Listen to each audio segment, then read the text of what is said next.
So it will be starting with next chapter, electric current.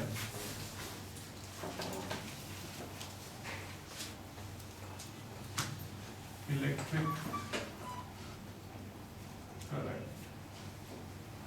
देखो, अब electric current, सबसे पहले इसमें हमें एक कॉन्सेप्ट समझना है कि अगर आपके पास कोई वायर है, ठीक है, या कोई कंडक्टर है, तो लेट्स से आपके पास ये एक वायर है, हमने इसको एनलार्ज किया हुआ है, ठीक है, और ये किस मटेरियल की है? कंडक्टर, एक कंडक्टिंग मटेरियल की एक वायर है।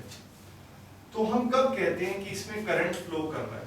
When we say that there is a current in this wire or anything, तो क्या लगता है आपको, कब कहते हैं हम कि इसमें करंट फ्लो कर रहा है? जब इलेक्ट्रॉन फ्लो करते हैं, कुछ लोगों को ये लगता है, और जब चार्ज का फ्लो होता है, और कुछ। देखो, इसमें ना आपको दो बातें समझनी है जो हमें थोड़ा सा मिसकंसेप्शन, हमें गलतफहमी होती है। हमें लगता है कि इलेक्ट्रॉन्स का जब फ्लो होता है या जब इलेक्ट्रॉन्स मूव करते हैं तब हम कहते हैं कि करंट क्या कर रहा है? फ्लो कर रहा है। देखो, सबसे पहली बात, अगर ये कंडक्टर है तो इसके अंदर क्या लगता है आपको? अभी इसमें हमने कोई बैटरी कनेक्ट नहीं की, कुछ नहीं है। जैसे ये मार्कर है, सपोज करो ये मेटल का ये जो पोर्शन है, कंडक्टर है ये, तो जो इलेक्ट्रॉन्स होंगे इस कंडक्टर में, वो रेस्ट पे होते हैं या वो मूव कर रहे होते हैं? दे आर एट रेस्ट और दे आर मूविंग। हाँ जी, क्या लगता है, रेस्ट पे है फिलहाल या मूव कर रहे हैं? कुछ को लग रहा है रेस्ट पे है ना? ऐसा है। पहली बात, जो कंडक्टर के अंदर फ्री इलेक्ट्रॉन्स होते हैं वो रेस्ट पे नहीं होते, वो बहुत हाई स्पीड पे अंदर मूव कर रहे होते हैं।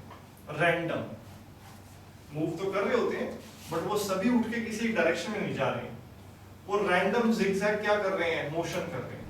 पर उनकी जो रैंडम मूव करने की वेलोसिटी है वो बहुत हाई है, वो है 10 टू द पावर क्या? 6 मीटर पर सेकेंड। पर ये वेलोसिटी कैसी है? रैंडम है। रैंडम मीन्स जिगजैग, मतलब किसी एक पर्टिकुलर डायरेक्शन में नहीं जा रहे हैं वो, ठीक है, जिगजैग चल रहे हैं। ठीक हो गया? ओके, तो पहली बात, वो रेस्ट पे नहीं होते, कंडक्टर के अंदर फ्री इलेक्ट्रॉन्स रेस्ट पे नहीं होते। तो अगर आप ये कहते हो कि इलेक्ट्रॉन्स की मूवमेंट को हम क्या बोलते हैं? करंट, तो फिर तो इसमें क्या होना चाहिए? करंट होना चाहिए। इलेक्ट्रॉन्स तो मूव कर रहे हैं।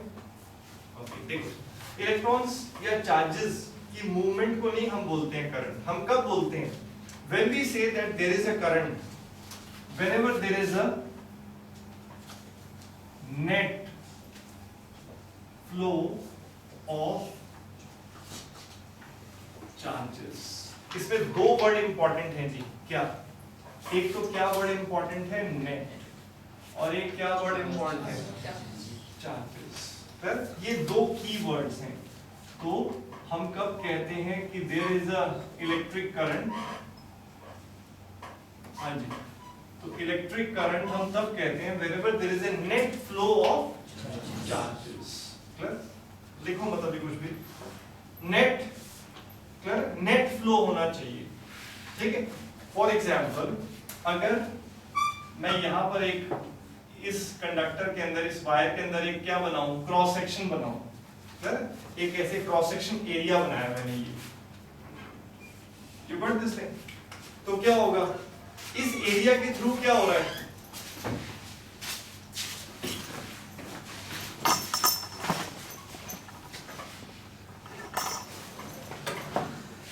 इस एरिया के थ्रू क्या हो रहा है जी?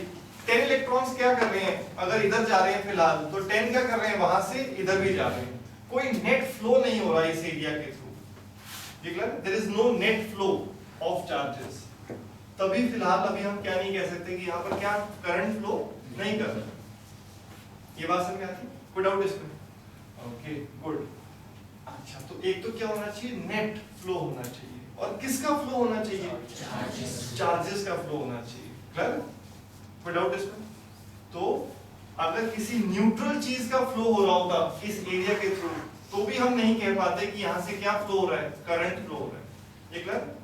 तो दो वर्ड्स इंपॉर्टेंट है क्या, there should be a net flow through any area of what, charges.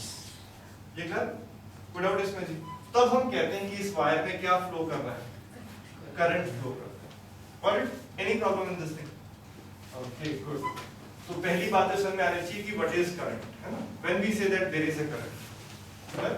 Okay, दूसरी बात, अगर हमसे पूछा जाए कि ओके ये कंडक्टर है, ठीक है, और लेट्स से इस एरिया के थ्रू क्या कर रहे हैं, चार्जेस का क्या हो रहा है, फ्लो हो रहा है। क्लियर? तो अगर आपसे पूछा जाए कि कितना करंट है इस वायर में, कितना करंट फ्लो हो रहा है, तो मैग्नीट्यूड वाइज करंट क्या होता है, तो करंट ये होता है, सपोज करो ये एक वायर है और इसमें से चार्जेस क्या कर रहे हैं, लेट्स से इलेक्ट्रॉन्स क्या कर रहे हैं, इस पर्टिकुलर डायरेक्शन में मूव करना शुरू कर देते हैं। अब वो कैसे करेंगे अभी आप पढ़ोगे। लेट्स से इस वायर में इलेक्ट्रॉन्स क्या कर रहे हैं, इस डायरेक्शन में क्या कर रहे हैं, मूव कर रहे हैं, ठीक है। ओके, तो इस एरिया के थ्रू नेट क्या होना शुरू हो जाएगा, नेट चार्जेस का क्या होना शुरू हो जाएगा, फ्लो होना शुरू हो जाएगा। So yes there is a current. तो अगर आपको बता रहा हूं कि कितना करंट फ्लो कर रहा है, तो let's say Q charge flow किया कितने टाइम में, T टाइम में। तो what is the current, current is Q by what, T। So basically magnitude wise current क्या होता है, rate of flow of charges, rate of flow of charges.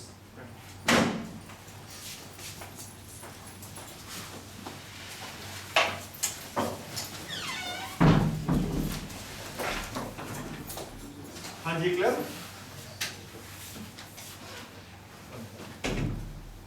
ये clear? So let's say Q charges flow किए कितने time में, T time में। तो what is the rate of flow of charges, that means कितने चार्ज फ्लो कर रहे हैं कितने टाइम में। तो बट ये कैसा करंट कहलाएगा, एवरेज करंट, क्योंकि आपने T टाइम तक इसको क्या किया, वॉच किया। तो आप T टाइम के लिए क्या बता रहे हो, ऑन एन एवरेज कितना करंट था। ओके, अगर आप इंस्टेंटेनियस करंट बताना चाहते हो तो वो कितना होगा जी, इंस्टेंटेनियस करंट विल बी, आप इसको क्या ले लोगे, derivative, that will B d by dt of q। ठीक है, यू गॉट दिस थिंग? तो आप ये समझ लो कि आपने बहुत ही स्मॉल टाइम के लिए वॉच किया, dt टाइम के लिए, तो कितना चार्ज पास किया, dq। तो ये what is this, this is instantaneous current. किसी इंस्टेंट पे अगर आपको क्या बताना हो, करंट बताना हो, कोई भी दिक्कत इसमें, ठीक है? तो सिंपल, सबसे पहले तो what is current, net flow of charges. दूसरी बात, अगर आपको मैग्नीट्यूड वाइज बताना है कितना करंट है, सो Q चार्ज अगर फ्लो कर रहा है T टाइम में, तो what is current, Q by T। Instantaneous is this thing, ठीक है? Okay, good. अब अगर आप ये करंट, तो नाउ SI यूनिट्स क्या होंगे जी, बिल्कुल SI यूनिट्स करंट के क्या होने वाले हैं जी, yes, it will be coulomb per what second, ठीक है। और इसको हमने स्पेशल नेम दिया हुआ है एम्पियर, ठीक है। तो SI यूनिट ये coulomb per second, but very simple. Now next is, हमें ये पता चल गया कि करंट कब बोलते हैं कि there is a current. Next, magnitude of current क्या होता है, rate of flow of charges, ठीक है, यूनिट्स हो गया। डायरेक्शन अगर हमें बतानी हो कि करंट की डायरेक्शन क्या है, तो डायरेक्शन ऑफ करंट के लिए देखो, डायरेक्शन ऑफ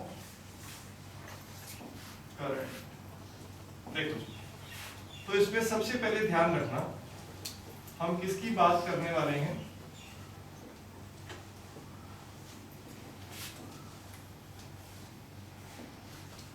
कन्वेंशनल करंट। देखो जरा ध्यान से देखो, डायरेक्शन ऑफ करंट, जनरली हम जब भी करंट बोलेंगे उसका मीनिंग होगा कन्वेंशनल क्या, current. Whenever will say current, तो अंडरस्टूड है हम किस करंट की बात कर रहे हैं, कन्वेंशनल करंट की बात कर रहे हैं, क्लियर? अच्छा, तो कन्वेंशनल करंट की डायरेक्शन क्या होती है? देखो, अगर आपका जो कंडक्टर है, लेट्स से ये आपका कोई कंडक्टर है और उसमें कैसे चार्जेस मूव कर रहे हैं? पॉजिटिव। लेट अस सपोज एक कंडक्टर है, उसमें कैसे चार्जेस मूव कर रहे हैं? पॉजिटिव चार्जेस क्या कर रहे हैं? मूव कर रहे हैं। तो let's say positive charges right direction में जा रहे हैं, ठीक है? तो कन्वेंशनल करंट की वही डायरेक्शन होती है जिस डायरेक्शन में पॉजिटिव चार्जेस क्या करते हैं? मूव करते हैं, ठीक है? तो आप करंट की डायरेक्शन क्या लेंगे? Direction of current will be what? Same as that of motion of positive charges, clear? Put out इसमें, ओके। और अगर आपका क्या हो, लेट्स से कंडक्टर है, ठीक है, और उसमें क्या कर रहे हैं? उसमें नेगेटिव चार्जेस क्या कर रहे हैं? मूव कर रहे हैं राइट डायरेक्शन में। फॉर एग्जांपल जैसे कंडक्टिंग वायर्स हैं, मेटेलिक वायर्स, तो कंडक्टर में कौन मूव करता है? कंडक्टर में जो मेटेलिक कंडक्टर्स होते हैं, इलेक्ट्रॉन्स क्या करते हैं? मूव करते हैं। तो लेट्स से इलेक्ट्रॉन्स अगर क्या कर रहे हैं? राइट डायरेक्शन मूव कर रहे हैं, तो what is the direction of conventional current? It is opposite to the direction of motion of electrons. Current की वही डायरेक्शन होती है जिस डायरेक्शन में पॉजिटिव चार्जेस मूव कर रहे होते हैं, और अगर नेगेटिव चार्जेस मूव कर रहे हैं तो नेगेटिव चार्जेस से क्या होती है? ऑपोजिट, ठीक है? तो आप कन्वेंशनल करंट की डायरेक्शन क्या लेंगे? आप इसको लेंगे ऑपोजिट। सो ये किसकी डायरेक्शन की बात हो रही है? कन्वेंशनल करंट, ये clear? So this is conventional current. आपको ये कन्वेंशनल बोला नहीं जाएगा, जल्दी जब भी करंट बोला जाएगा दैट मींस कन्वेंशनल करंट, और उसकी डायरेक्शन हम क्या एज्यूम करते हैं? जिस डायरेक्शन में पॉजिटिव चार्जेस क्या कर रहे हैं? मूव कर रहे हैं। अगर वो कर रहे हैं, अगर नेगेटिव चार्जेस मूव कर रहे हैं तो उनकी डायरेक्शन से क्या? ऑपोजिट। कोई डाउट? ओके। हम एक दूसरा करंट बोलते हैं that is what? Electronic current. जैसे कन्वेंशनल करंट लिखा ना, ऐसे दूसरा क्या है? Electronic current. Now what is electronic current? Electronic current ये क्या है? इसको इलेक्ट्रॉनिक करंट बोलते हैं या फिर रियल करंट बोलते हैं। Electronic current means, electronic current की डायरेक्शन क्या लेते हैं? जिस डायरेक्शन में कौन चल रहा है? Electrons. This is the direction in which electrons are what?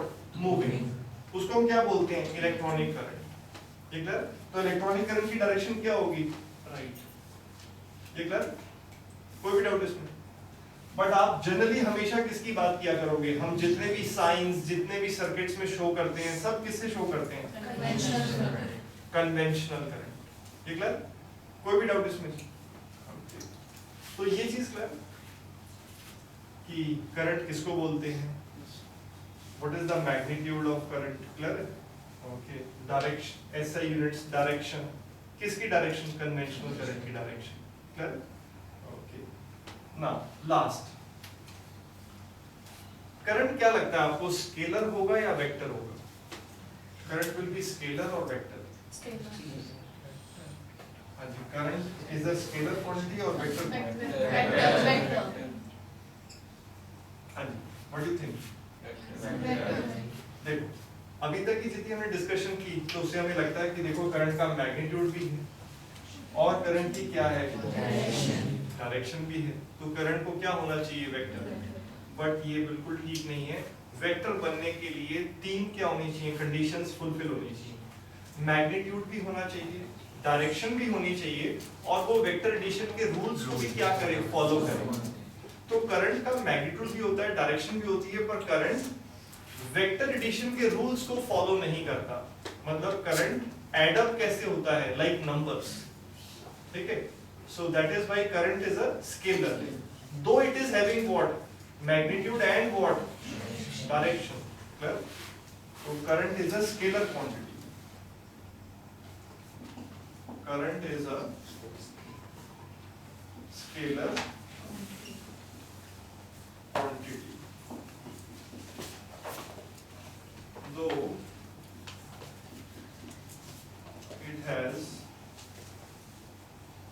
Magnitude and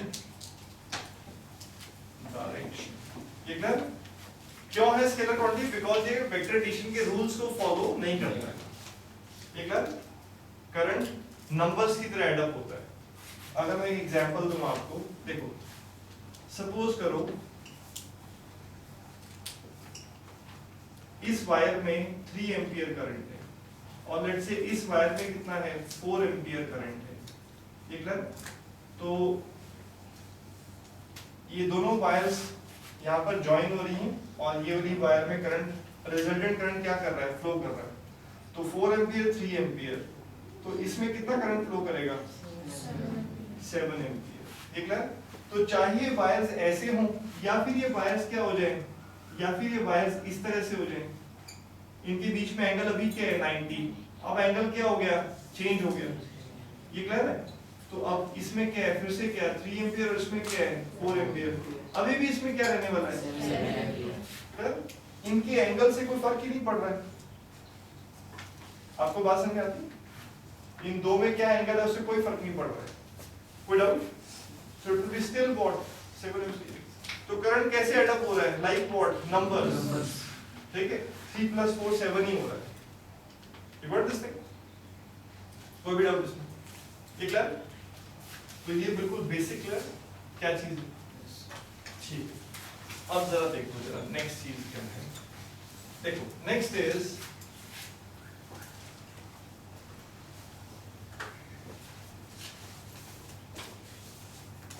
current density. देखो now we have to see what is current density. देखो लेट्स से एक वायर है और उसमें क्या हो रहा है, लेट्स से ये एक वायर है, ठीक है, और ये इस वायर का क्या है, एरिया ऑफ क्या है, क्रॉस सेक्शन। और करंट कैसे फ्लो कर रहा है, करंट इस डायरेक्शन में फ्लो कर रहा है। It's a long wire, okay, और ये एरिया ऑफ क्रॉस सेक्शन कितना है, A। Now how we define current density. Current density को हम J से डिफाइन करते हैं, J से डिनोट करते हैं, and it is just what, current upon area. So basically what is current density? Current per unit area. Well, current density is, it is current per unit area. ये clear? Simply कि unit area में से कितना current क्या कर रहा है, flow कर रहा है, उसको हम क्या बोलते हैं, करंट डेंसिटी बोलते हैं। Simple, current by what, area. और इसमें जो एरिया है ये करंट की क्या है, परपेंडिकुलर। ठीक है, ओके। और current density is a vector quantity. Current density is a vector quantity. तो अगर करंट डेंसिटी वेक्टर क्वांटिटी है तो उसकी डायरेक्शन हम क्या लेते हैं, करंट डेंसिटी की वही डायरेक्शन होती है जो करंट की है। करंट डेंसिटी की वही डायरेक्शन होगी जो डायरेक्शन किसकी है, करंट की। ठीक है, ओके। तो सबसे पहले इसके एसआई यूनिट्स अगर हम बोलें क्या होंगे, हाँ जी, एसआई यूनिट्स किसकी, ampere by metre square.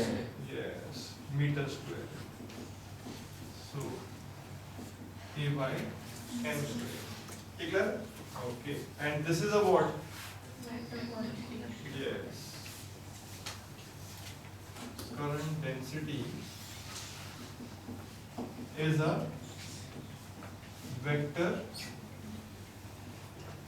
quantity. Clear? And its direction is same as that of current. ये क्लियर है? कोई डाउट इसमें? सेम डायरेक्शन होती है। अच्छा, तो अगर आपको किसी वायर के लिए, किसी कंडक्टर के लिए आपको करंट डेंसिटी पता हो, ठीक है, और किसी पर्टिकुलर एरिया से आपको क्या निकालना हो, करंट निकालना हो, तो करंट कैसे आएगा, current density into what, area. अब करंट डेंसिटी भी वेक्टर है और एरिया भी क्या होता है, वेक्टर है। तो करंट किसके इक्वल होगा? हाँ जी, ये देखो J क्या है, I by what A, ठीक है। सो दिस इंप्लाइज आपका जो करंट है वो क्या होगा जी, it is J dot what, ये कर J भी वेक्टर है और A भी क्या है, वेक्टर है। तो वेक्टर्स कैसे मल्टीप्लाई होंगे, डॉट प्रोडक्ट, बिकॉज आंसर को क्या होना चाहिए, scalar, because current is a what, scalar. You got this thing? Okay, तो ये बात समझ में आती है। और ये हम कब लिख सकते हैं, current is current density into area, अगर करंट डेंसिटी क्या है, यूनिफॉर्म है, तो ये वाला केस होगा जी, ऐसे हो सकता है। यहाँ पर हम इसको दो बातों से रिप्रेजेंट कर सकते हैं। लेट्स से इस तरह से है, अगर एरिया ऐसा है जी, ठीक है, और आपको क्या निकालना है, ये डायरेक्शन किसकी है, करंट की है, तो करंट डेंसिटी की डायरेक्शन क्या होने वाली है, करंट डेंसिटी की डायरेक्शन सेम होगी जो डायरेक्शन किसकी है, करंट की। और अगर आपका ये एरिया है, तो उसका एरिया वेक्टर कैसा होगा, हाँ जी, एरिया वेक्टर भी क्या होने वाला है, ऐसे एरिया के क्या होगा, perpendicular. You got this thing? तो करंट डेंसिटी क्या होगी यहाँ पर करंट क्या होगा, करंट डेंसिटी डॉट व्हाट, ए, ठीक है। Any problem? Okay, good. तो यहाँ पर तो आप सिंपली क्या लिख दोगे, J डॉट व्हाट, ए, और J और A में एंगल फिलहाल क्या है, 0। बट एक केस ये भी हो सकता है जी, ये ऐसा भी हो सकता है, अगर मैं आपको सेकंड केस दिखाऊं, लेट्स से इस तरह से क्या है, वायर है, ठीक है, और आपका एरिया कैसा है, एरिया ऐसे है, सपोज इसको आपने क्या किया, इस तरह से, ये आपका क्या है, एरिया, ये क्या, करंट की डायरेक्शन क्या है, हॉरिजॉन्टल, ठीक हो गया, मतलब ये वर्टिकल से कितना एंगल आपने रोटेट कर दिया इसको। अगर मैं यहाँ पर स्लाइटली आपको बना के दिखाऊं, ये कितना एंगल है, ये और ये कितना एंगल है, theta, this is what, theta. ये बात समझ में आती? ओके, तो आप ऐसे इमेजिन करो कि स्टार्टिंग में सिचुएशन क्या थी, ऐसे थी, एरिया क्या था, इस केस में क्या था, ये था, ये क्लियर। और अब यहाँ पर ये फिगर क्या है, आपने कैसे ड्रॉ किया है, ऐसे, मतलब हॉरिजॉन्टल से कितना कितना ये बेंड कर गया, ये थीटा, तो एरिया वेक्टर भी हॉरिजॉन्टल से कितना बेंड कर जाएगा, थीटा। तो इसका जो एरिया वेक्टर होगा वो कैसा होगा, वो ऐसे होगा, दिस इज व्हाट, ये बात समझ में आती है, ऐसे बना दो यहाँ पर, ये clear, this is what, area vector. और करंट डेंसिटी की डायरेक्शन क्या होगी, स्ट्रेट, करंट डेंसिटी क्या होने वाली है, बिकॉज करंट क्या था, स्ट्रेट, ठीक है। तो ये एंगल कितना है, थीटा। तो यहाँ पर आप करंट क्या लिखेंगे, आप J डॉट वॉट, A, और उसका मीनिंग क्या होगा, that is JA cos theta. Without any problem, ये बात समझ में आती है? तो आपको मीनिंग समझ में आता है, J डॉट A, ठीक है। और यहाँ पर हम एज्यूम करके चल रहे हैं कि करंट डेंसिटी पूरे एरिया पर क्या है, यूनिफॉर्म, तभी आप J डॉट क्या लिख पा रहे हो, A। और अगर नॉन यूनिफॉर्म हो तो क्या करेंगे आप, अगर क्या वो नॉन यूनिफॉर्म हो तो ऐसा होगा, देख, in case it is non uniform तो ये सिचुएशन हो जाएगी, लेट्स से ये वायर है, ठीक है, और करंट की डायरेक्शन ये है, बट करंट यूनिफॉर्म नहीं है पूरी वायर में, ठीक है। करंट की वैल्यू क्या है, करंट की वैल्यू डिफरेंट है for different what, area of cross section. तो सबसे पहले हम क्या करेंगे, एक छोटा सा क्या लेंगे, आप एरिया लेंगे, ठीक है, छोटा सा एरिया लोगे और वहां पर क्या नोट करोगे आप, वहां पर करंट डेंसिटी की डायरेक्शन ये है, ये क्लियर, और इसके लिए एरिया वेक्टर क्या होगा, DA। तो इस छोटे से एरिया के लिए क्या निकालोगे आप, स्मॉल क्या करंट, तो स्मॉल करंट क्या होगा, d I will be what, J dot क्या, d A, this will be what small current, both side integrate कर दोगे तो क्या आ जाएगा आपके पास, हाँ जी, I will be what integration of d I, that means J dot क्या, d A, this will be current. तो ये इंटीग्रेशन J डॉट DA कब करना पड़ेगा, when the current density is not uniform, ये क्लियर, जब करंट डेंसिटी क्या ना हो, यूनिफॉर्म ना हो, ये क्लियर।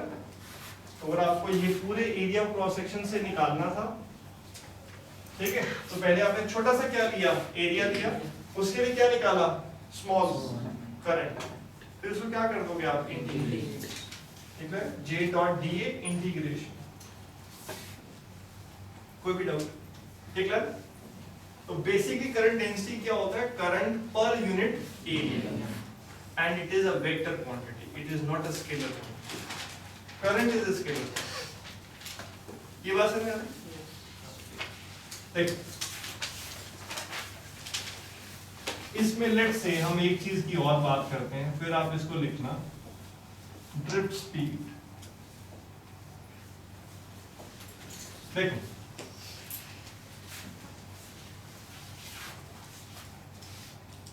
लेट्स से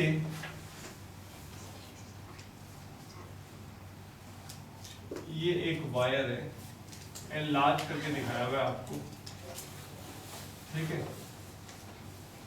और हमने यहां पर एक बैटरी लगाई, ठीक है, ये बैटरी का पॉजिटिव टर्मिनल, ये नेगेटिव टर्मिनल, V वोल्ट्स की बैटरी है, ठीक, ओके, ये स्विच है, लेट्स से अभी आपने स्विच कनेक्ट नहीं किया, मतलब बैटरी को भी आपने इस वायर से कनेक्ट नहीं किया, तो इस वायर के अंदर जो फ्री इलेक्ट्रॉन्स होंगे वो रेस्ट पे होंगे या मूव कर रहे होंगे, मूव कर रहे होंगे, थोड़ी स्पीड पे मूव कर रहे हैं, बहुत हाई स्पीड पे मूव कर रहे हैं, वेरी हाई स्पीड, क्लियर। उनकी स्पीड जो रैंडम स्पीड है वो कितनी है, रैंडम, वो है 10 टू द पावर 6 मीटर पर सेकंड, क्लियर।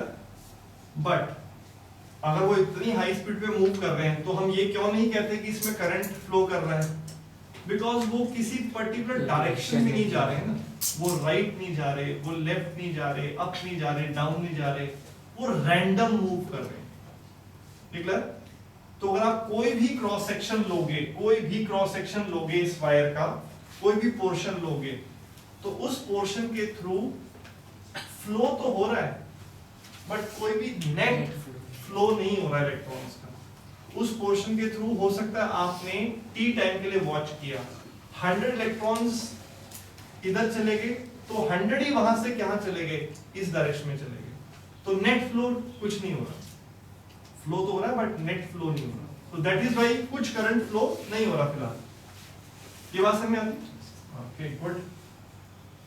तो अब सिचुएशन देखो कैसे चेंज करेगी। जैसे ही आप बैटरी कनेक्ट करोगे तो आपने एक तरह से इस टर्मिनल को क्या बना दिया, पॉजिटिव, और इस टर्मिनल को क्या बना दिया, नेगेटिव।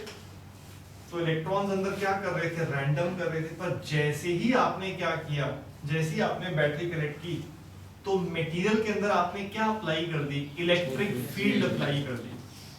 मटेरियल के अंदर क्या अप्लाई कर दी, यूजिंग बैटरी आपने इस डायरेक्शन में इलेक्ट्रिक फील्ड लगा दी। ये क्लियर, पॉजिटिव से नेगेटिव होते हैं इलेक्ट्रिक फील्ड, ओके। या इसको सिंपल लैंग्वेज में अगर आप समझना चाहते हो, इलेक्ट्रॉन्स किस डायरेक्शन में अट्रैक्शन फील करेंगे, अब लेफ्ट, क्योंकि लेफ्ट को क्या बना दिया आपने, पॉजिटिव, ठीक है। तो इलेक्ट्रॉन्स किस डायरेक्शन में अट्रैक्ट होंगे, लेफ्ट, ठीक है। तो नो डाउट वो अभी भी क्या कर रहे हैं, रैंडम कर रहे हैं, ठीक है। बट अब वो पूरा का पूरा जो क्राउड है इलेक्ट्रॉन्स का, बहुत सारे जो फ्री इलेक्ट्रॉन्स हैं, भीड़ है जो, तो पहले तो वो रैंडम करते रहते थे, ओवरऑल पूरी भीड़ कहीं नहीं जाती थी, ना राइट जाती थी ना लेफ्ट जाती थी, वहीं रहते थे बस, है ना, बस अंदर ऐसे से रैंडम मोशन हो रही है। बट अब वो क्या करेंगे, अब वो क्राउड हल्का हल्का क्या होना शुरू हो जाएगा, शिफ्ट होना शुरू हो जाएगा, ड्रिफ्ट होना, किस डायरेक्शन में, राइट, है ना, लेफ्ट सॉरी, इस डायरेक्शन में। ये क्लियर? क्यों? बिकॉज पॉजिटिव से वो क्या हो रहे हैं, अट्रैक्ट हो रहे हैं। ये clear? You got this thing? तो अब वो पूरा का पूरा जो इलेक्ट्रॉन्स का जो क्या है, पूरा का पूरा जो क्लियर है ग्रुप है, सभी वो इस डायरेक्शन में ड्रिफ्ट होना क्या हो जाएंगे, शुरू हो जाएंगे। बट ऐसा नहीं होगा कि रैंडम मोशन कर रहे थे सभी एकदम से पॉज हो गए और ऐसे चलने शुरू हो गए, नहीं, वो रैंडम तो अभी भी करते रहेंगे, बट रैंडम करने के साथ साथ अब वो इस डायरेक्शन में भी क्या कर रहे हैं, शिफ्ट हो रहे हैं। ये क्लियर? तो लेट्स से उनकी इस डायरेक्शन में इलेक्ट्रॉन्स की लेफ्ट डायरेक्शन में मूव करने की वेलोसिटी क्या है, vd। लेट्स से नेट वो किस वेलोसिटी से इस डायरेक्शन में शिफ्ट हो रहे हैं, vd। ठीक है, पुट आउट उसमें ओवरऑल किस इस डायरेक्शन में किस वेलोसिटी शिफ्ट हो रहे हैं, vd। इसको हम क्या बोलते हैं, ड्रिफ्ट स्पीड, कि ड्रिफ्ट करने की स्पीड क्या होगी इस डायरेक्शन में। Put out. ये बात समझ में आती? ठीक है? Okay good. हाँ जी, ठीक है? ठीक है, तो आपको समझ में आया कि ड्रिफ्ट का मीनिंग क्या है? ठीक है, थोड़ा आसान रखने के लिए इस पोर्शन को ऐसे बना देते हैं।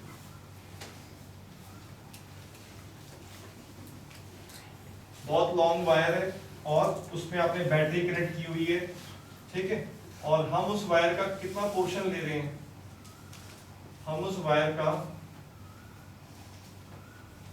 आप L लेंथ का पोर्शन क्या कर रहे हो, कंसीडर कर रहे हो।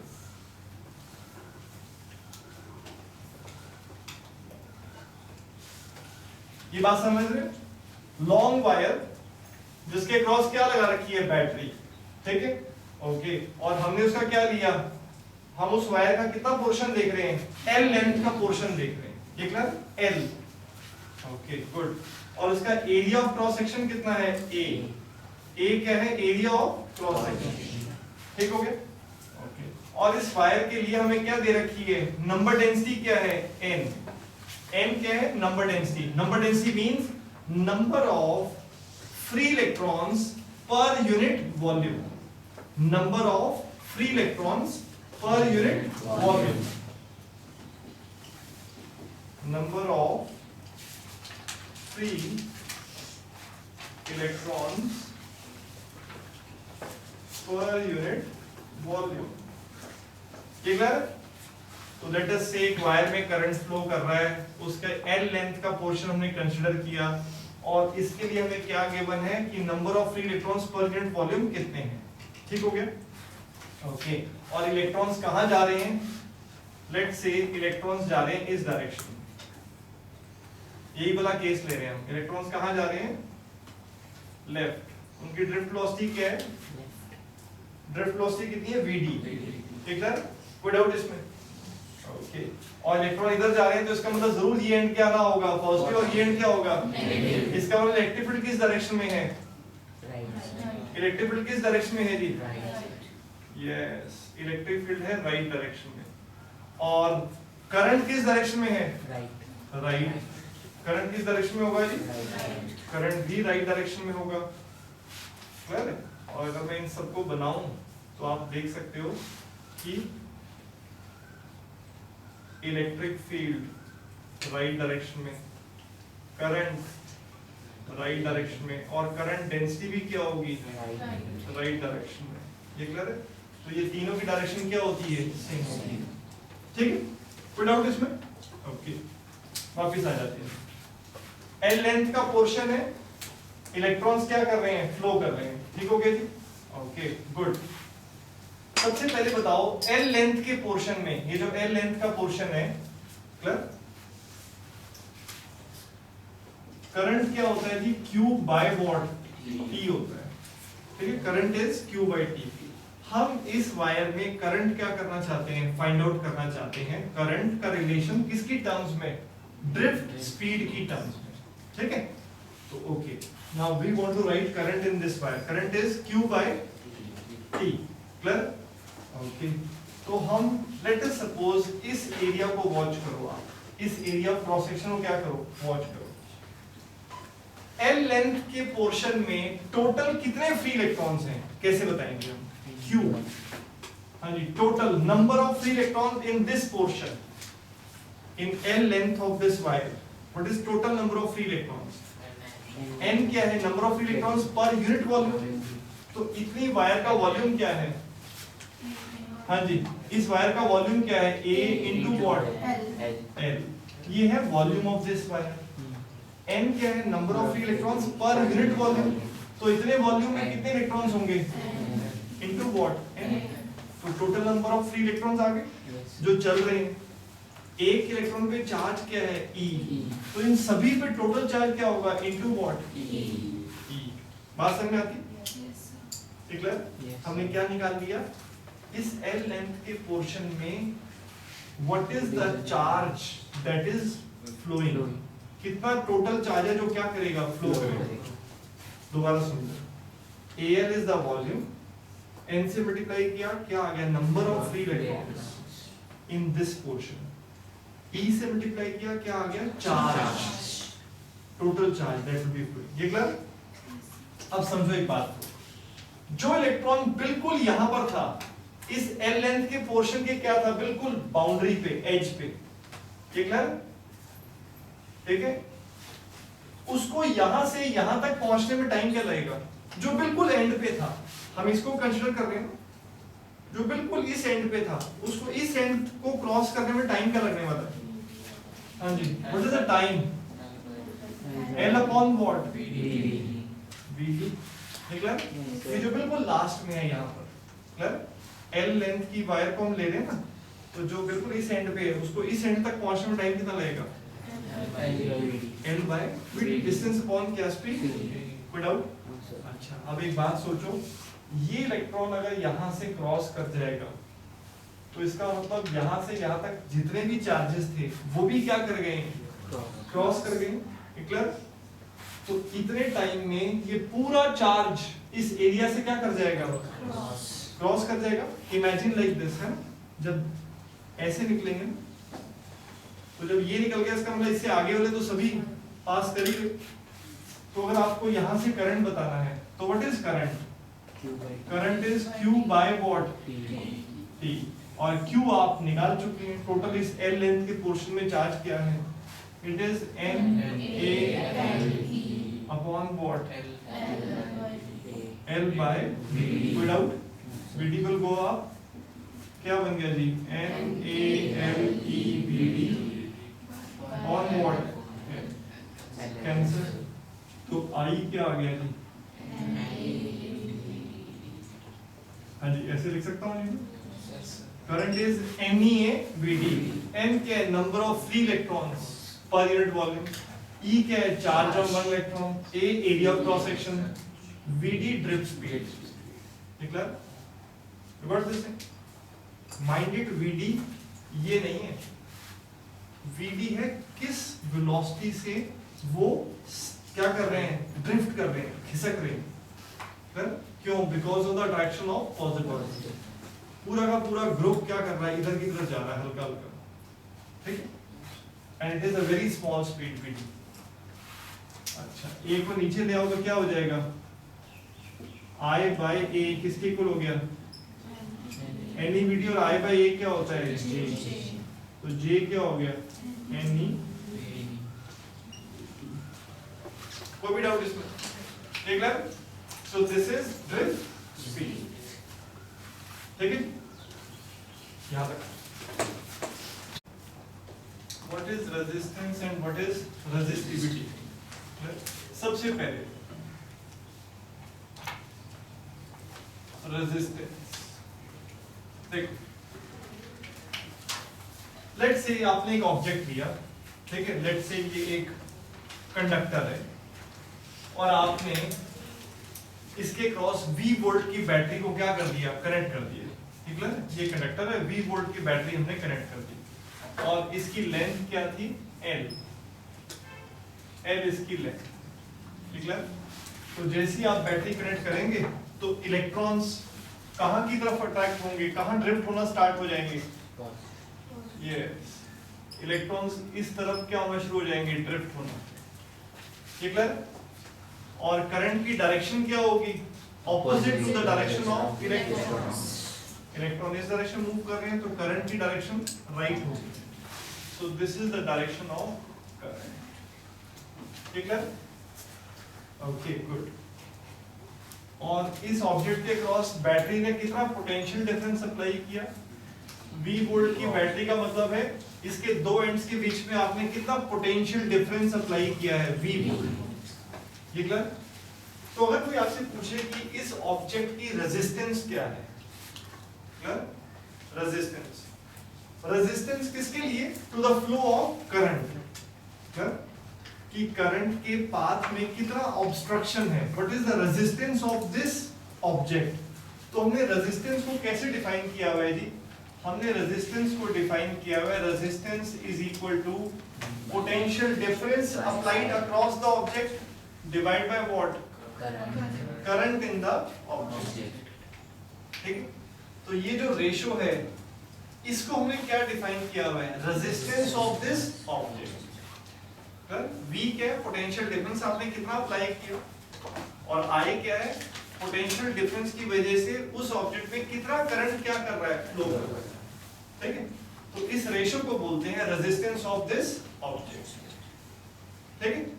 और ये बड़ा एप्रोप्रिएट है, कैसे, रेजिस्टेंस, किस चीज की रेजिस्टेंस, करंट के फ्लो में क्या resistance, resistance means what, English meaning क्या होता है, obstruction to the flow of current, और करंट क्या होता है, flow of charges, means R क्या है, obstruction to the flow of क्या, चार्जेस, ठीक है। अब एक बात सोचो, अगर किसी ऑब्जेक्ट में करंट क्या आएगा, ज्यादा आएगा, सो दैट मींस ऑब्स्ट्रक्शन क्या है, कम। अगर करंट ज्यादा मतलब चार्जेस का फ्लो क्या हो रहा है, ज्यादा हो रहा है, सो इसका मतलब ऑब्स्ट्रक्शन क्या ऑफर कर रहा है, वो कम। तो देखो मैथमेटिकली भी ध्यान से देखो, अगर I क्या हो जाएगा, मोर, तो R की वैल्यू क्या हो जाएगी, R की वैल्यू कम हो जाएगी, ठीक है। और अगर किसी ऑब्जेक्ट में करंट कम है, एक पर्टिकुलर V के लिए, V फिक्स है, एक फिक्स V के लिए करंट क्या आ रहा है, कम आ रहा है, दैट मींस ऑब्स्ट्रक्शन क्या है उसमें, ज्यादा है, ठीक है। दैट मींस की रेजिस्टेंस क्या है, ज्यादा है। तो यहाँ देखो करंट अगर क्या हो जाएगा, करंट अगर क्या हो जाएगा, डिक्रीज, तो रेजिस्टेंस क्या हो जाएगी, इंक्रीज, ठीक है। तो ये बिल्कुल एप्रोप्रिएट डेफिनेशन है, रेजिस्टेंस क्या है, V बाय व्हाट, I। कोई डाउट, SI यूनिट्स क्या होंगे जी, यस, SI यूनिट्स रेजिस्टेंस के क्या होंगे, वोल्ट अपॉन वॉट, एम्पियर, ठीक है। और इसको आपने क्या नाम दिया हुआ है, ओम, नहीं ओम, ठीक है जी, ये है, कोई डाउट, तो ये है, ठीक है। Any problem in this, this is how we define resistance of any object, potential difference applied to what, current in that object, ठीक। अब आ जाओ, नेक्स्ट क्या है, just listen here. Next is, what is resistivity? Well, resistivity क्या होती है, देखो। Now, how we have defined resistivity? Resistivity is defined as rho, simple होता है. It is defined as E by what? J. It is defined as E by J. E is what? Electric field, and J is current density. Well, resist. अब ध्यान से मेरी कोशिश करो. Resistance define की जाती है ऑब्जेक्ट के लिए, किसी पर्टिकुलर ऑब्जेक्ट के लिए, ठीक है, और रेजिस्टिविटी डिफाइन की जाती है मटेरियल के लिए. रेजिस्टिविटी की value object to object change नहीं होगी. रेजिस्टिविटी की वैल्यू मटेरियल के साथ क्या होगी, चेंज होगी. फॉर एग्जांपल, आयरन की रेजिस्टिविटी की वैल्यू क्या है, फिक्स है. हाँ, इसमें मैं ये अज्यूम करके चल रहा हूँ कि टेम्परेचर हम चेंज नहीं कर रहे हैं, ठीक है. आयरन की रेजिस्टिविटी की वैल्यू फिक्स है, पर आयरन से बने हुए ऑब्जेक्ट्स की रेजिस्टेंस क्या होगी, डिफरेंट होगी, डिपेंड करेगा कि ऑब्जेक्ट का शेप और साइज कैसा है, ठीक है। तो resistivity is defined for material and resistance is defined for objects, ठीक है। जैसे कि अगर आप देखना चाहो, रेजिस्टिविटी बेसिकली आपको बताती है कि किसी पर्टिकुलर जगह पर चार्जेस का फ्लो में क्या ऑब्स्ट्रक्शन है। रेजिस्टेंस बताता है कि पूरे ऑब्जेक्ट का ओवरऑल कितना रेजिस्टेंस है।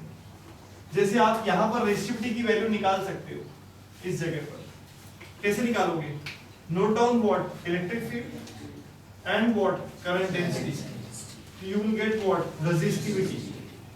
ये क्लियर है। अभी हम क्या कह रहे हैं, आप अभी आप जस्ट समझ जाओगे। देखो पहले क्लियर है, रेजिस्टिविटी हम कैसे डिफाइन करते हैं, E by what J, E is relative to J is what current density। इसकी यूनिट्स की बात कर लेते हैं जी, SI यूनिट्स क्या होंगे इसके, हाँ जी रेजिस्टिविटी। सबसे पहले तो ध्यान से देखो इसके SI यूनिट्स की थी, इलेक्ट्रिक फील्ड, हाँ जी इलेक्ट्रिक फील्ड क्या होता है, potential difference divide by distance. Electric field को क्या लिख सकता हूं मैं, वोल्ट अपॉन वॉट मीटर। और करंट डेंसिटी को क्या लिख सकता हूं, current which is what ampere upon what, upon metre square. ये क्लियर, कोई भी डाउट इसमें, ठीक है। तो ये क्या बन जाता है जी, और ये मीटर स्क्वायर ऊपर आ जाएगा, हाँ जी क्लियर, अपॉन व्हाट एम्पियर। ये क्लियर, ओके वेरी गुड। और ये क्या चीज है, हाँ जी ये क्या चीज है, वोल्ट अपॉन एम्पियर। अभी आपने पढ़ा क्या है जी, दिस इज ओम, ठीक है। और मीटर से ये स्क्वायर क्या हो जाएगा, कैंसिल। तो ये क्या आ गया आपके पास, yes this is nothing but what, ohm into what metre. So ऐसा यूनिट्स ऑफ रेजिस्टिविटी क्या है, ohm into metre. Got it. अभी मत लिखो, पहले ध्यान से तो देखो, है ना, फिर आंख में लिखना। Got it? Any problem in this thing? ठीक है। अब हम देखते हैं कि रेजिस्टेंस और रेजिस्टिविटी का क्या रिलेशन होता है आपस में, ठीक है। और आप रेजिस्टिविटी को थोड़ा और बेटर वे में समझ पाओगे, इस बात को समझ पाओगे कि रेजिस्टिविटी मटेरियल के लिए होती है और रेजिस्टेंस ऑब्जेक्ट्स के लिए होती है। देखो हम यही एग्जांपल ले लेते हैं, एक वायर है, लेंथ क्या है, L है, V पोटेंशियल डिफरेंस अप्लाई कर रखा है, करंट कितना है इसमें, I है, ठीक है। ओके, तो रेजिस्टिविटी अगर आपको लिखना हो इस मटेरियल के लिए, तो रेजिस्टिविटी क्या होगा, resistivity is E by what J। इस मटेरियल में इलेक्ट्रिक फील्ड किस डायरेक्शन में होगी, इलेक्ट्रिक फील्ड किस डायरेक्शन में होगी, ये होगी। और इलेक्ट्रिक फील्ड की वैल्यू लिखनी हो तो क्या होगा, व्हाट इज इलेक्ट्रिक फील्ड, हाँ जी इलेक्ट्रिक फील्ड कितना होगा, पोटेंशियल डिफरेंस कितना अप्लाई किया है, V, डिस्टेंस कितना है, डिस्टेंस कितना है, कोई डाउट है, V है पोटेंशियल डिफरेंस और L क्या है, डिस्टेंस, कोई डाउट, ओके गुड, ठीक है जी, ओके। और करंट डेंसिटी क्या है, current upon what area, area कहां हो जाएगा, ये क्लियर, कोई भी डाउट इसमें, ये ठीक है, एनी प्रॉब्लम। ए क्या है, area, A is what area, area of cross section, any problem up to here. यहां पर ध्यान रखना ए एरिया है, ठीक है। What is V by I, resistance, yes this is what resistance. ये जो V by I है ये क्या है, रेजिस्टेंस, ठीक है। तो मैं क्या लिख सकता हूं इस एक्सप्रेशन को, R A by what L, ठीक है। तो रेजिस्टिविटी का रिलेशन क्या आ गया आपके पास, R A by what L, ठीक है। तो दिस इंप्लाइज, हाँ जी अगर मैं यहाँ पर क्या कर दूं, R को एक ही साइड पे रखूं, बाकी सब क्वांटिटीज को शिफ्ट कर दूं, तो रेजिस्टेंस क्या हो जाएगा, रो L by A, कोई डाउट, रो L by तो आप देख सकते हो कि रेजिस्टेंस क्या है, resistance is equal to resistivity into what, length of the wire upon what, area of cross section of wire. ठीक है, इस वायर की रेजिस्टेंस किसकी इक्वल है, resistivity into what, length upon क्या, एरिया ऑफ क्रॉस सेक्शन। तो basically ये क्या बता रहा है आपको कि रेजिस्टेंस क्या है, resistance is proportional to what, length, and resistance is what, inversely proportional to what, area of cross section. जितनी लेंथ क्या होती जाएगी, ज्यादा होती जाएगी, रेजिस्टेंस बढ़ती जाएगी, और जितना एरिया ऑफ क्रॉस सेक्शन बड़ा होगा रेजिस्टेंस कम होती जाएगी। ऑब्वियस ही बात है, अगर किसी वायर का एरिया ऑफ क्रॉस सेक्शन बड़ा है तो चार्जेस का फ्लो क्या होगा, स्मूथ होगा ना, ज्यादा होगा। निकला है? कोई डाउट इसमें? ठीक है, अच्छा अब आप ये बात समझने की कोशिश करो, ये तो रिलेशन किसका है, रेजिस्टेंस और किसका, रेजिस्टिविटी, और रेजिस्टेंस लेंथ और एरिया पे कैसे डिपेंड करती है आपको पता चल गया। अगर आप रेजिस्टिविटी को समझना चाहते हो तो आप ये सोचो, let us consider a wire जिसकी लेंथ क्या हो 1 यूनिट और एरिया भी क्या हो 1 यूनिट। तो आप क्या कह सकते हो जी, if L is equal to what, 1 metre, और एरिया क्या हो जाए 1 मीटर स्क्वायर, L और A दोनों की वैल्यू क्या हो जाए 1, तो 1 और 1, तो R क्या हो जाएगा, ये clear, you got this thing? So that means resistivity क्या होती है, it is resistance of a wire of unit length having unit area of cross section। तो बेसिकली रेजिस्टिविटी क्या होती है, एक मटेरियल की अगर आप रेजिस्टिविटी बताना चाहते हो तो वो क्या होगी, आप उस मटेरियल की एक वायर बनाओ जिसकी लेंथ भी क्या हो 1 यूनिट और एरिया भी क्या हो 1 मीटर स्क्वायर, तो उस वायर की जो रेजिस्टेंस होगी वही क्या होती है, रेजिस्टिविटी। ठीक है, तो basically resistivity is equal to what, resistance of a wire of unit length and unit area of cross section। ठीक, तो L और A तो आपने फिक्स कर दिए, ठीक है, तो फिर रेजिस्टिविटी डिपेंड किस पे करेगी, सिर्फ किस पे, मटेरियल पे। ठीक है, सिर्फ किस पे डिपेंड करनी है, मटेरियल पे, जबकि रेजिस्टेंस किस पे डिपेंड करती है, लेंथ पे, एरिया पे, और क्या, रो पे। रो क्या है, मटेरियल पे डिपेंड करता है। व्हाट दिस है, ठीक है जी, ये बात समझ में आती है?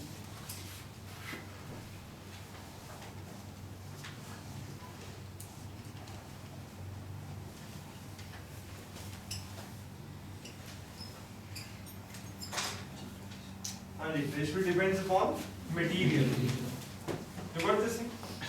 हम यहाँ पर ये मान के चल रहे हैं टेम्परेचर क्या है, constant. Clear? Because you will see कि रेशियो टेम्परेचर के साथ भी क्या करती है, चेंज करती है।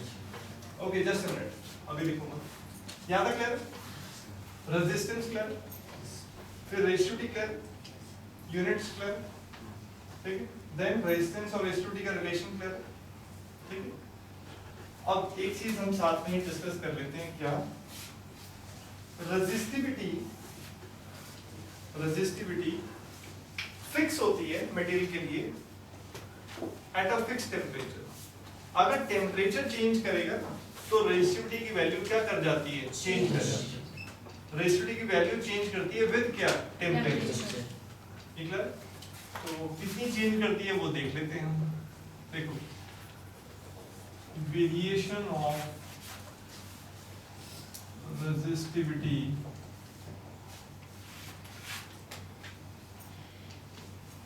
with temperature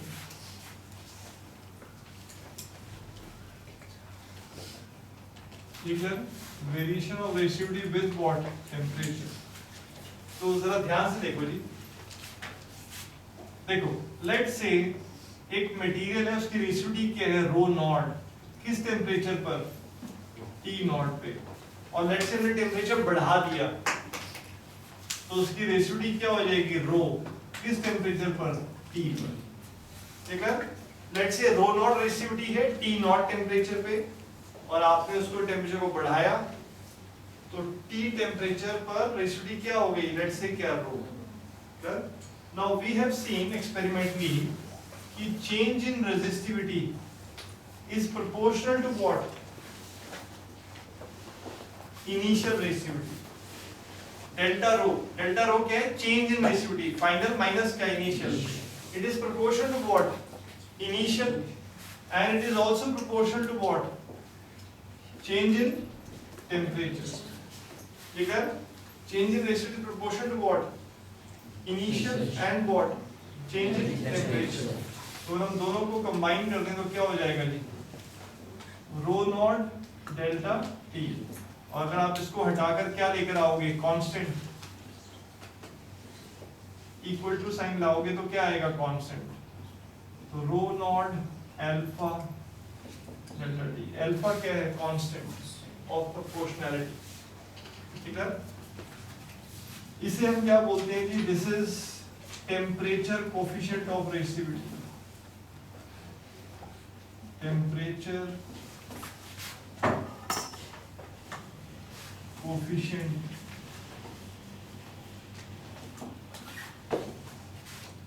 of resistivity.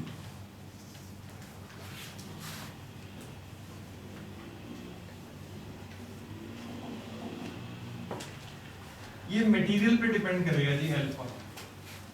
ठीक है? हर मटेरियल के लिए अल्फा की वैल्यू क्या होगी? डिफरेंट होगी कि कैसे वेरी करेगी रेसिस्टिविटी. ठीक है? तो ये डेल्टा रो क्या है? Final minus what? Initial. Rho naught alpha. और डेल्टा टी क्या है? Final temperature minus what? Initial. समझ आ रहा? तो आप इसको ऐसे भी लिख सकते हो. ठीक है? एक तो आप यहाँ पर भी आप इसको देख सकते हो. एक आप रो नॉट को शिफ्ट कर दो तो क्या हो जाएगा? अल्फा. और ये क्या चीज है? T minus what? T not. तो रो को क्या लिखा जा सकता है? रो not 1 plus alpha final minus what? Initial.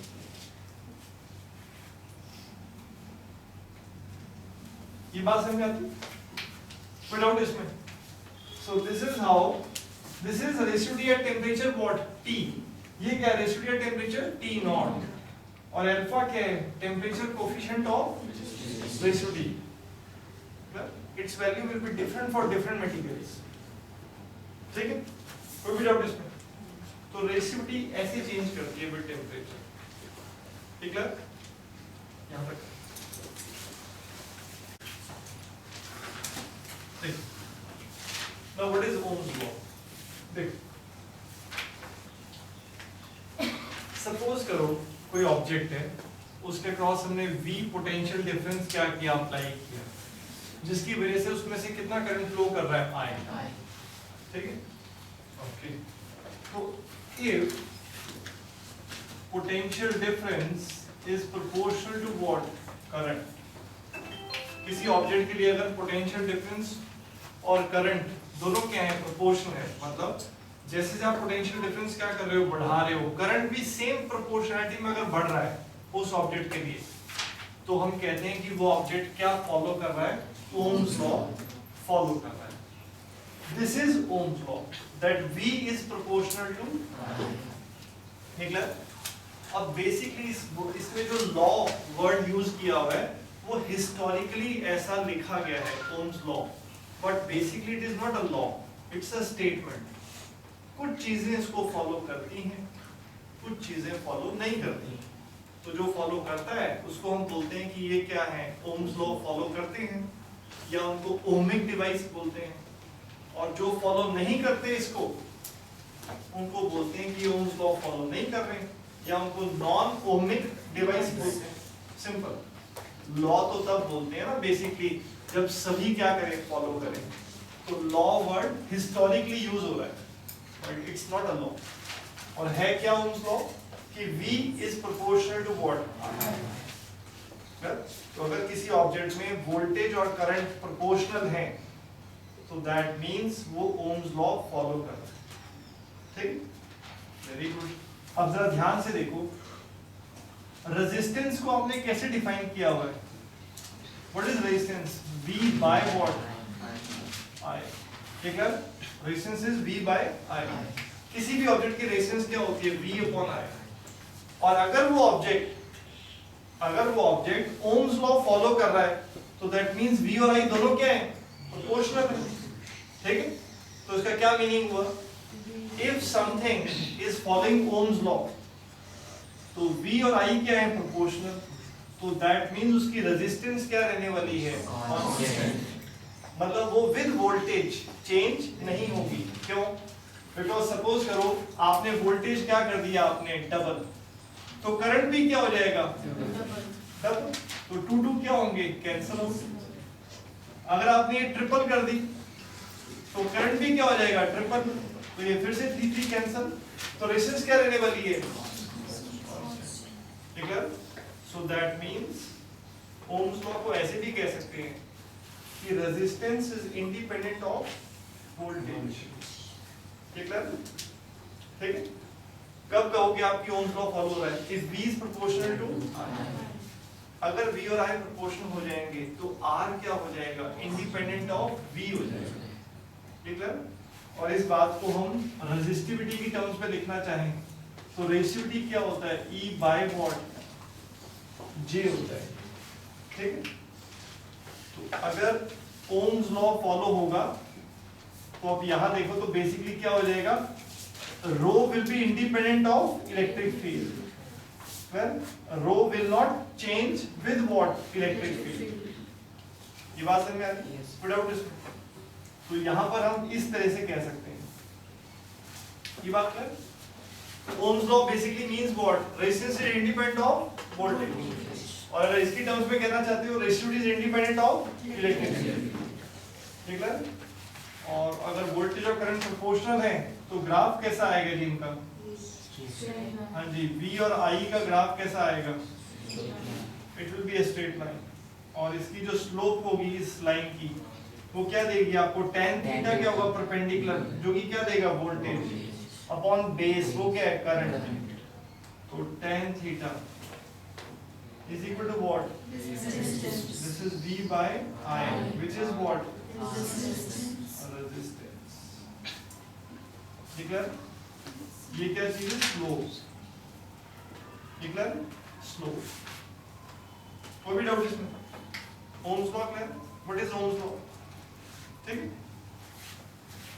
V equal to IR is not Ohm's law, ये जो रिलेशन है ये रेजिस्टेंस की डेफिनेशन है, जल्दी हम कहते हैं V equal to IR, है ना, ये ओम्स लॉ है, ये ओम्स लॉ नहीं है।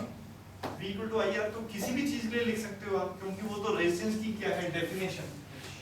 वेल ओम्स लॉ क्या है कि रेजिस्टेंस चेंज नहीं होगी विद व्हाट, वोल्टेज, ठीक है। ये है Ohm's law, this is Ohm's law. कोई भी डाउट इसमें, गुड। नाउ देखो, now next is very important concept. अब हमें ड्रिफ्ट स्पीड को ना थोड़ा डिटेल में देखना है, और ड्रिफ्ट स्पीड से हमें रेजिस्टिविटी का रिलेशन देखना है क्या होता है। देखो, now listen this particular part, जो टॉपिक है ना, इसको ध्यान से हमें समझना है, सिर्फ अंडरस्टैंडिंग बेस्ड है। देखो, सपोज करो एक आपने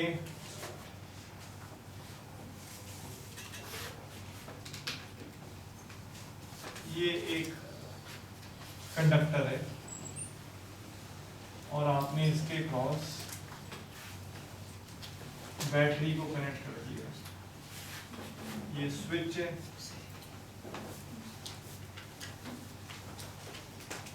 और ये आपने बैटरी को ऐसे कनेक्ट किया। अभी बैटरी कनेक्ट हमने की नहीं है, V वोल्ट की battery, positive terminal negative terminal, ठीक है। ये सिचुएशन है, ये कंडक्टर है, और लेट से कैसा कंडक्टर है, मेटल है, तो उसके अंदर बहुत सारे क्या होंगे, फ्री इलेक्ट्रॉन। क्या वो रेस्ट पे होंगे, रैंडम मोशन कर रहे होंगे, रैंडम मोशन, क्योंकि रैंडम वेलोसिटी थोड़ी होगी, बहुत ज्यादा होगी, बहुत ज्यादा होगी, और वो होती है 10⁻⁶ वेरी हाई स्पीड से वो क्या कर रहे हैं, रैंडमली मूव कर रहे हैं, ठीक है। Okay, now let us suppose मैंने उसका रैंडम मोशन ऐसे बनाया,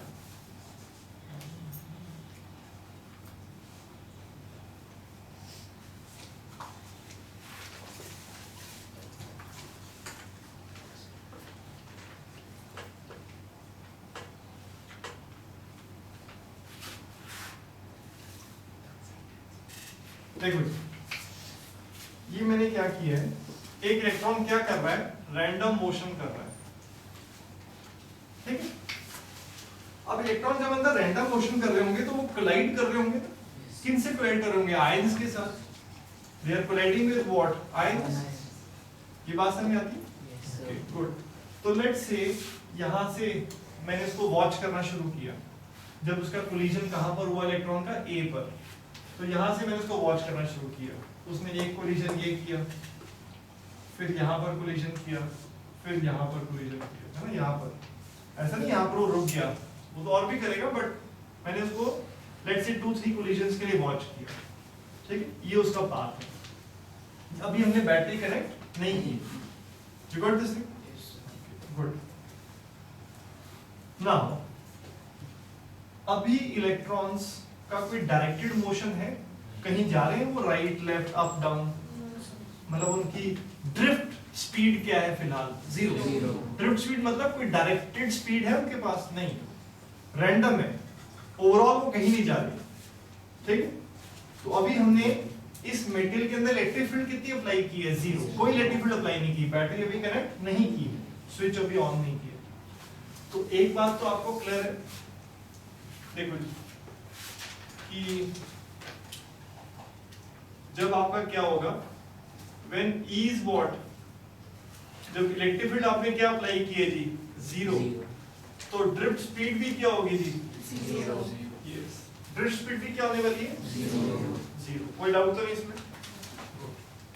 अब नाउ लिसन वेरी केयरफुली, जैसे ही आप स्विच ऑन करेंगे, जैसे आपने स्विच ऑन किया, आपने इस एंड को क्या बना दिया, एक तरह से पॉजिटिव, और इसको क्या बना दिया, नेगेटिव। आपने इस डायरेक्शन में क्या अप्लाई कर दिया, आपने यस, आपने इलेक्ट्रिक फील्ड अप्लाई कर दी इस डायरेक्शन, है ना, राइट डायरेक्शन में इलेक्ट्रिक फील्ड अप्लाई कर दी, तो ये एंड पॉजिटिव बन गया।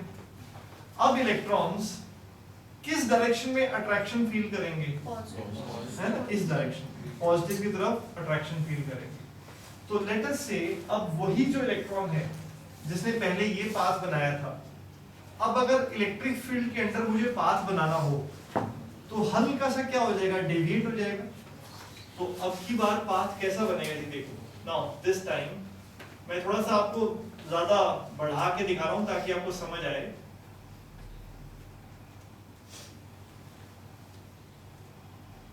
पहले वो यहां से यहां पहुंचता था, अब थोड़ा सा क्या पहुंचेगा, वो यहां से थोड़ा सा आगे की तरफ, ये क्लियर, फॉरवर्ड, इधर की तरफ, ठीक है।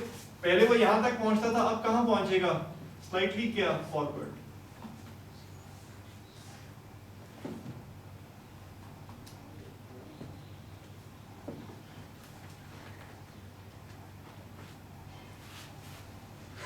हाँ जी, क्लियर। और पहले वो क्या पहुंचता था, यहां तक पहुंचता था, अब वो स्लाइटली क्या पहुंचेगा, यहां पर, ये क्लियर, कोई डाउट उसमें। अब की बार वो कहां एंड अप करेगा, पहले से क्या आगे, बी डैश, ये बात समझ पा रहे हो आप, पहले वो बी तक पहुंचता था, वो कहां पहुंचेगा, बी डैश, स्लाइटली क्या, थोड़ा सा पहले से क्या, फॉरवर्ड। नो डाउट मैंने थोड़ा ज्यादा इसको एनलार्ज कर दिया है, you got this thing, but there will be a slightly what, कहां शिफ्टिंग होगी उसकी, थोड़ी सी किधर, आगे की तरफ, यू गॉट दिस थिंग। इसका मतलब वो कहां ड्रिफ्ट कर रहे हैं, किधर की तरफ ड्रिफ्ट कर रहे हैं, पॉजिटिव की तरफ, इधर की तरफ, यू गॉट दिस थिंग, ठीक है। जो पहले यहां तक पहुंचता था वो कहां तक पहुंच रहा है, यहां तक, ठीक है। बट एक बात समझने की कोशिश करो और इस बात को ध्यान से समझो,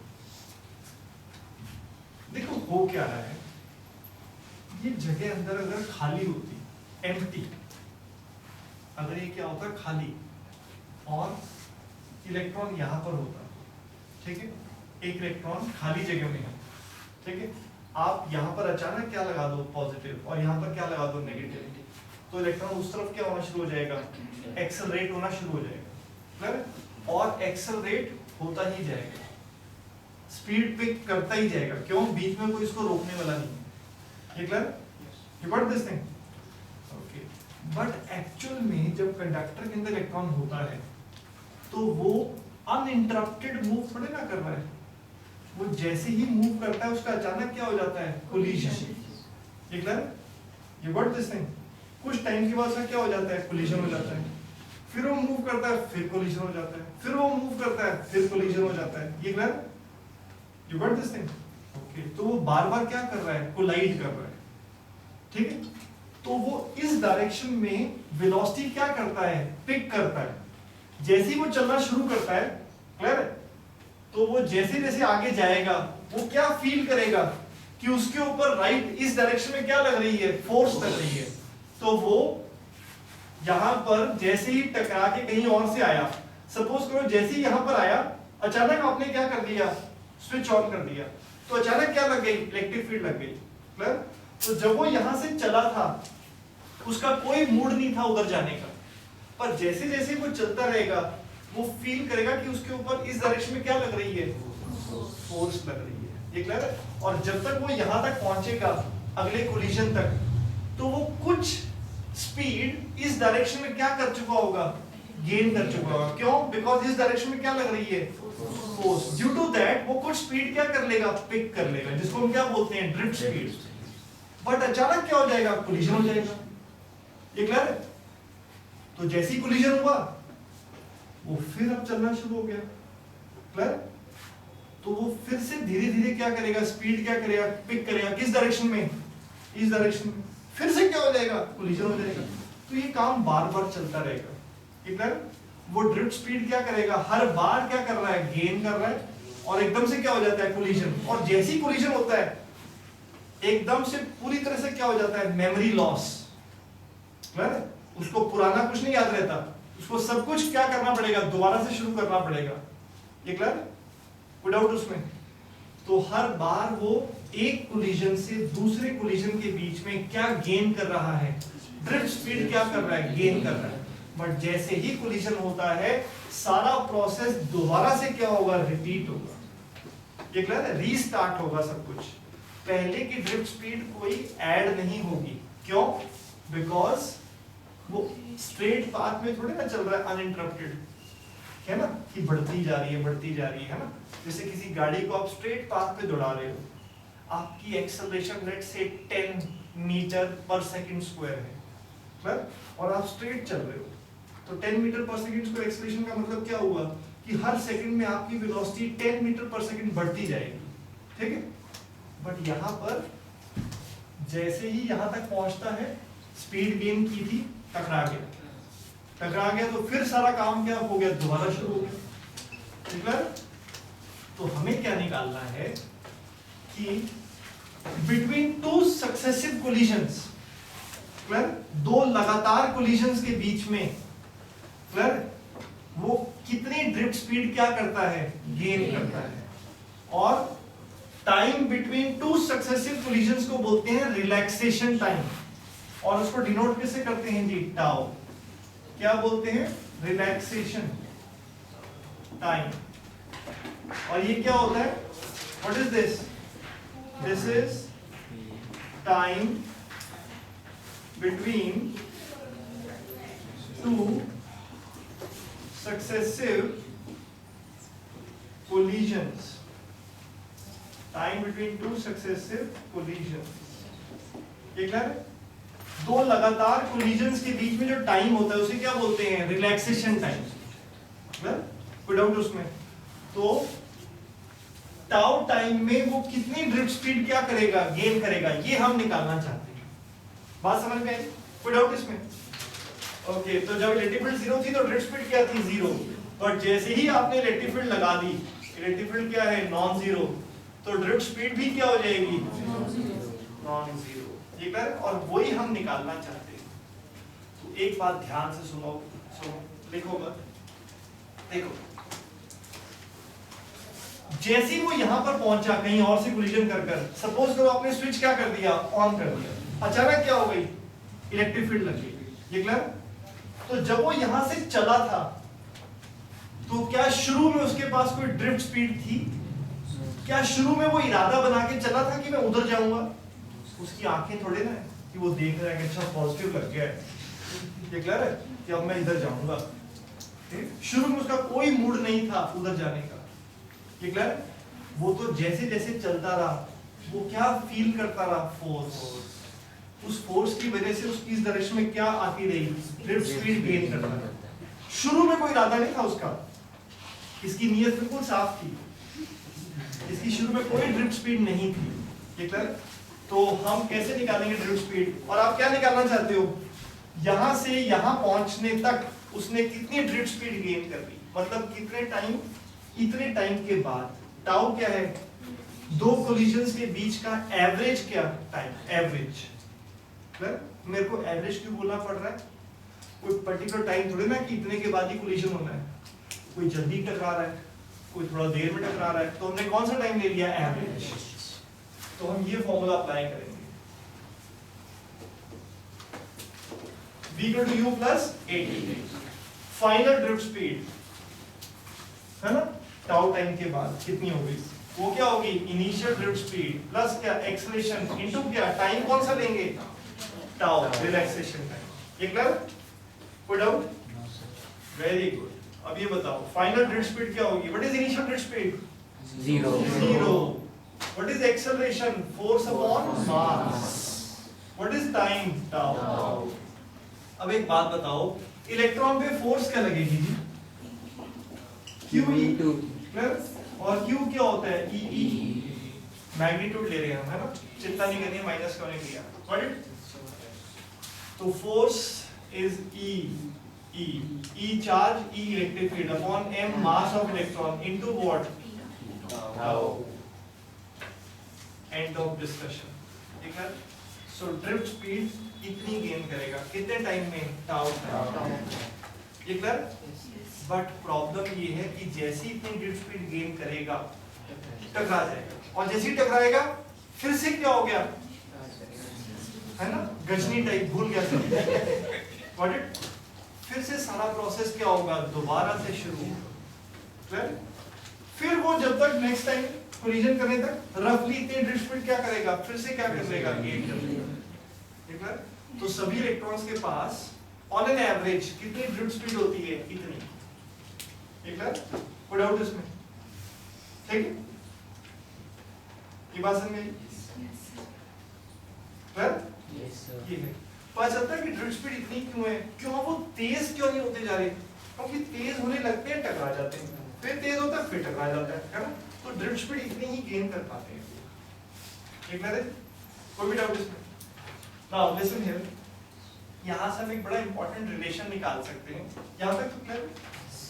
अच्छा, तो उसके लिए देखो एक छोटी सी बात समझो, आपको ध्यान है I किसके इक्वल था, NEA BD, और I by A क्या हो जाएगा जी, हाँ जी J, वो किसके इक्वल हो जाएगा जी, NE BD। तो J किसके इक्वल है, NE BD। कोई डाउट तो नहीं इसमें। अब जरा देखो जरा, now this implies J upon what, NE is equal to what, VD। तो मैं VD की जगह J by NE लिख सकता हूँ, J क्या है, करंट डेंसिटी, क्लियर, गुड। अभी मत लिखो आप, पहले ध्यान से देखो, J by what, NE is equal to what, EE by what, M into what, tau। कोई भी डाउट, क्लियर।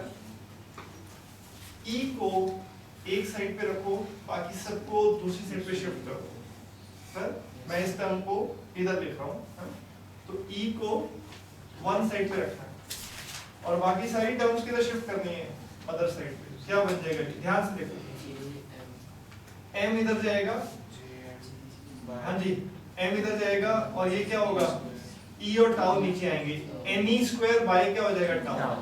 तो क्या मैं ऐसे लिख दूं, आप तसल्ली करो, क्या ये ठीक है, यस सर, ठीक है जी, यस सर। E को एक साइड पे, बाकी सब क्वांटिटीज दूसरी साइड पे। अब आप याद करो कि इलेक्ट्रिक फील्ड का तो रिलेशन क्या था, रो इनटू जे नहीं था, yes sir. Electric field was rho into what, J. Clear, E by J क्या होता था, रो, तो E क्या हो गया, rho into what, J. You got this thing. तो इन दोनों को कंपेयर करो, तो रेजिस्टिविटी का रिलेशन क्या आ रहा है आपके पास, हाँ जी, what is resistivity, of a material. हाँ जी, रेशियो टी का रिलेशन कितना आ रहा है जी? रेशियो टी आ रहा है m by what, n square. ठीक है, कंपेयर करो ना। m क्या है? Mass of electron. m क्या है? Number density of electrons, number of electrons per unit volume. e क्या है? चार्ज। टाउ क्या है? Relaxation time. ये क्लियर? अब बड़ी ध्यान से मेरी बात सुनो। हम कब कहते हैं कि कोई मटेरियल ओम्स लॉ फॉलो कर रहा है? अगर क्या हो जाए, resistance is independent of voltage. और अगर इस बात को इसकी टर्म्स में कहना है, दैट मींस अगर resistivity is independent of electric field, अगर रेजिस्टिविटी इलेक्ट्रिक फील्ड पे डिपेंड ना करे तो उसका मतलब वो क्या फॉलो करेगा? Ohm's law. ये बात समझ में आती? अब आप यहां से एक बात समझ सकते हो कि मेटल्स ओम्स लॉ फॉलो करते हैं जनरली। तो क्यों फॉलो करते हैं? देखो, रेशियो का रिलेशन क्या है, ठीक है? अगर मैं ये प्रूव कर दूं कि रेशियो की वैल्यू इलेक्ट्रिक फील्ड पे डिपेंड नहीं कर रही है, तो इसका मतलब क्या फॉलो होगा? तो आप बड़े ध्यान से एक बात सुनो।